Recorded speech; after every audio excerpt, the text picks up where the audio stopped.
এই যে নেপালে আসার পথে আমার বর সেই করবে তো নেপাল ওইখানে নেপালে যখন আমরা বেরিয়ে আসবো তখন ওই যে সামনে ছিল একটা জেন্টস পার্লার, ছোটোখাটোই সেলুন টাইপ।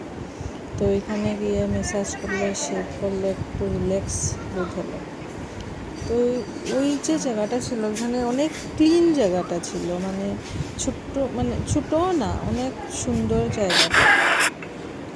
তো ওইখানে মানে বাজারগুলি খুব সুন্দর, দুনো পাশে মানুষের বাড়ি ছিল, তারপর বাজার ছিল, অনেক সুন্দর সুন্দর দোকানপাট ছিল, মানে কি যেন একটা গলি দিয়ে গিয়েছিলাম, মানে এত সুন্দর জায়গাটা, মানে কি ফিল হয়েছিল, মানে অনেক ভালো লেগেছে। আপনারা যদি যান ওইখানটায় গিয়ে দেখবেন। এরপরেই আমরা ওই আগের ভিডিওতে যে ব্রেকফাস্টের ছবি দিয়েছিলাম ভিডিওটা, এরপরেই এর থেকে 3-4টা দোকান পরই ওই ব্রেকফাস্টের দোকানটা ছিল। অ্যাকচুয়ালি ওটা ওই মহিলার বাড়ি ছিল, বাড়ির মধ্যেই ওদের দোকানটা ছিল।